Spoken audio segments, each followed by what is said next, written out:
హల్లెలూయా. ఎంతమందికి అర్థమైంది? ఏమర్థమైంది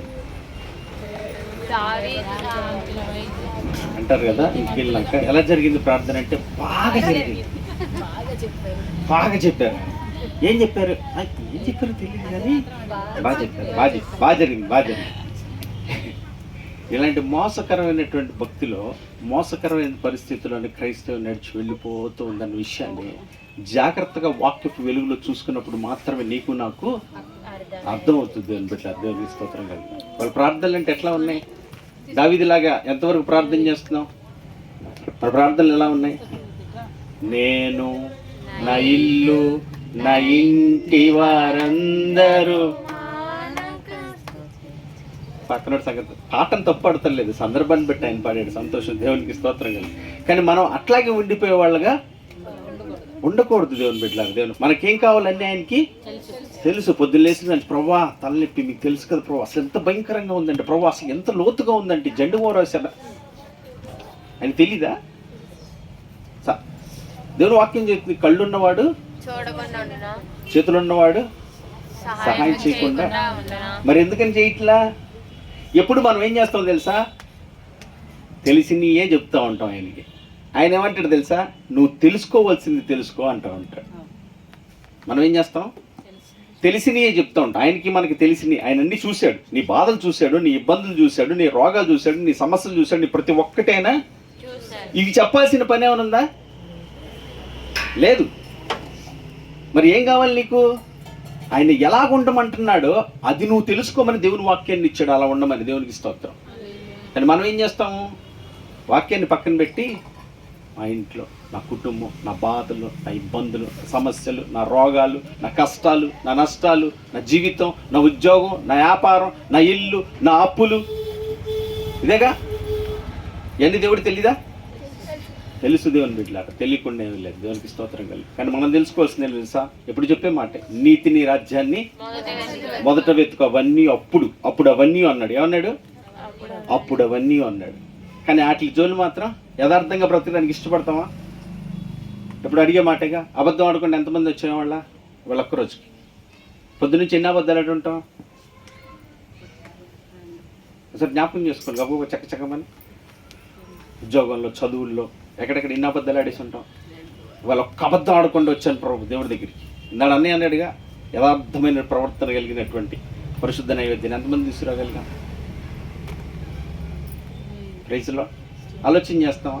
అట్లాంటి వాటిని ఏమీ పట్టించుకోండి, పక్కన పారేస్తాం అంతే. దేవుని వాక్యాన్ని ఒక రకంగా పక్కన పెట్టేసేసి మాకేం కావాలో ఇస్తావా, ఎలా ఇస్తావు, ఏం చేస్తావు అని చెప్పేట పరిస్థితుల్లోనే వాళ్ళ క్రైస్తవం ఉండిపోయింది. అట్లా సత్యాన్ని చెప్తున్న కొంతమంది అంటారు తెలుసా, మేము చెప్పేది సత్యవాక్యం. ఏ వాక్యము? సత్యవాక్యం అని నేను వాళ్ళు చెప్తే కదా తెలిసేది.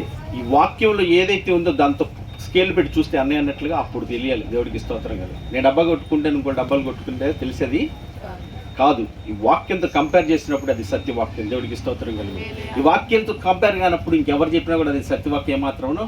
ఎంతమంది ఎన్ని డబ్బాలు కొట్టిన ఉపయోగమో లేదు. దేవుని బిడ్డ ఇవాళ ఏంటంటే కొత్త ఫ్యాషన్ అయిపోయింది వాళ్ళు ప్రతి ఒక్కళ్ళు. అంటే ఏంటంటే సత్యవాక్యం మీకు దొరికింది రండి. ఎవరిని అన్నాలని కాదు. ఈరోజు భయంకరమైన పరిస్థితులు యూట్యూబ్లో వాటిలో చూస్తుంటే కొన్ని పరిస్థితులు చూసినప్పుడు ఇంత భయంకరమైన పరిస్థితులా, ఇంకెంత భయంకరమైన పరిస్థితుల్లోకి వెళ్ళిపోతాము సత్యాన్ని విడిచిపెట్టి. దేవుడు అంటున్నాడు వాళ్ళు మాట్లాడుతున్న దాంట్లో, ఆయన ఎందుకు భయభక్తులు గల వారికి అంటే ఏం చేస్తానంటున్నాడు? మార్గములను ఆయన నిబంధనలు తెలియచేస్తాను అంటున్నాడు. భయభక్తులు అంటే ఆయన చిత్తమును మాత్రమే నెరవేర్చడం అంటే భయభక్తులు. అది లేకపోతే ఒకవేళ ఆ నిబంధన, ఆయన ఆలోచనలు ఎవరికి ఇవాళ తెలుస్తున్నాయా? మరి అయ్యా నా ఇష్టమే వద్దు ప్రభువా, రోగం వస్తే వచ్చింది నీ ఇష్టమేనయ్యా, సమస్య వస్తే వచ్చింది నీ ఇష్టమేనా, ఇబ్బంది వస్తే వచ్చింది నీ ఇష్టమేనా, దాంట్లో నేనేం నేర్చుకోవాలి, నేనేం తెలుసుకోవాలని, నేను ఎలా మారాలని నీ రూపంలో పోలికలోకి నన్ను నడిపిస్తున్నావయ్యా అని ఆలోచన ఎంతమందికి ఉంటుంది? సొనిగేవాళ్ళుగా దేవుడు ఆనాడు ఇజ్రాయెల్ గొనిగి సొనిగినట్లు. నాకే ఎందుకు వచ్చింది, మాకే ఎందుకు వచ్చింది, మందిరం మానేశానా, ప్రార్థన మానేశానా, కానుకలు ఇవ్వటం మానేశానా, ఏం మానేశాను నేను, నాకే ఎందుకు పెట్టావు? అసలు కనకూడదని చండాలమైనటువంటి పరిస్థితి. ఎవరి దగ్గర మాట్లాడుతున్నావు, ఎవరైనా ఆయన ఎటువంటి వాడు తెలియనటువంటి పరిస్థితిలో మూర్ఖత్వంతో ఉందండి వాళ్ళ. అదే చెప్తున్నాను, ఆయన ఏమై ఉన్నాడో ఎరగాలి నువ్వు నేను. ఆయన ఎటువంటి వాడో ఎరగాలి.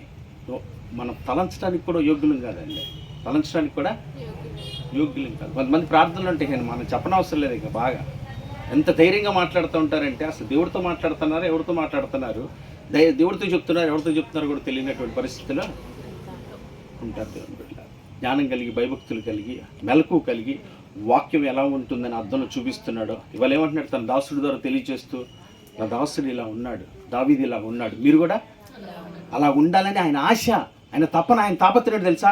ఇలా ఉన్నాడు దావీదు, మీరు ఇలా ఉండాలి, మీరు ఇలా ఉండాలని ఈరోజు మీ ముందు పెట్టాను. నా ఎందుకు భయభక్తులు కలిగి ఉన్నాడు, నా మాటను తీసివేయడు, నా చిత్తాన్నే కోరుకుంటాడు, నా ఆలోచననే కోరుకుంటాడు, అది శ్రేష్టంగా ఎంచుకుంటాడు. అందుకని తనకు నా నిబంధన తెలియజేస్తున్నా. మరి మనం అలా ఉన్నామా? దేవుడికి స్తోత్రం, హల్లెలూయా. మరి ఈరోజు ఒకసారి పరీక్షించుకొని ప్రార్థన చేద్దామా? చేద్దాం. ప్రభువా, ఈరోజైనా నాయన మీ కృప చేత సంపూర్ణమైన చిత్తానికి లోబడటానికి సహాయం చేయండి. నన్ను సృజించిన వాడు నీవు, నన్ను నిర్మించిన వాడు నీవు, నేను తప్పిపోయినప్పుడు నా కొరకు ప్రాణం పెట్టిన దేవుడు నీవు. నా ఇష్టం ఏంటయ్యా, నా చిత్తం ఏంటయ్యా, నాదనేది ఏది ఉంది ఈ లోకంలో, నాదనేది ఏది లేదు నాయన, నీదే సమస్తము, నీ కృపే నాయన, నీ కృప వల్లనే అని చెప్పి ప్రార్థన చేద్దాం. మన బ్రదర్స్ ఇద్దరు ఉన్నారు, మరి ఎవరైనా ఒకరు ప్రార్థన చేస్తారంటే మైక్ ఇవ్వండి. బ్రదర్స్లో ఎవరైనా ఒకరు ప్రార్థన చేస్తారు, ఏకీవించి ప్రార్థన చేద్దాం. మైక్ ఒకరు త్వరగా అందరు ఏకీవించాలి. దయచేసి సమయాన్ని ఎవరు దుర్వినియోగపరచుకోకుండా ప్రతి ఒక్కరు చిన్నపిల్లలతో సహా కళ్ళు మూసుకొని, అయ్యా నీకు స్తోత్రాలు, ఈరోజు మాతో మాట్లాడుతున్నాం అయ్యా.